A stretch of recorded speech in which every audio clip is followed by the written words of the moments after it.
Israel mulling large-scale war against Iranian forces in Syria.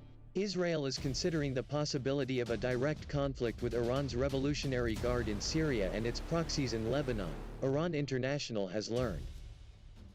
Our reporters in Israel have learned from reliable sources that the Israeli military is preparing a month-long exercise to gauge its readiness to fight Iranian forces and proxies on its borders with Syria and Lebanon. Israel has repeatedly warned in the past 5 years that it will not tolerate the entrenchment of Iranian forces in Syria, especially near its borders.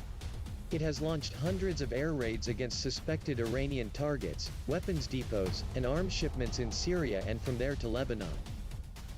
Iran International has also learned that Israel is planning to hold the military drills in May to prepare for large-scale conflict and to confront possible attacks by Iranian forces in case of an Israeli strike against Tehran's nuclear installations. In case of such a strike, forces commanded by Iran would most probably retaliate against Israel from Syria and Lebanon. This would be a convenient option for Iran, instead of direct missile attacks against Israel that could expand the conflict into a full-fledged regional war. Israeli officials and media have been discussing the real possibility of attacks from Syria and Lebanon in case of a strike against Iran. In such a scenario, Israelis have hinted at large-scale retaliation not only against aggressor forces but also at targets throughout Syria, including Syrian government assets.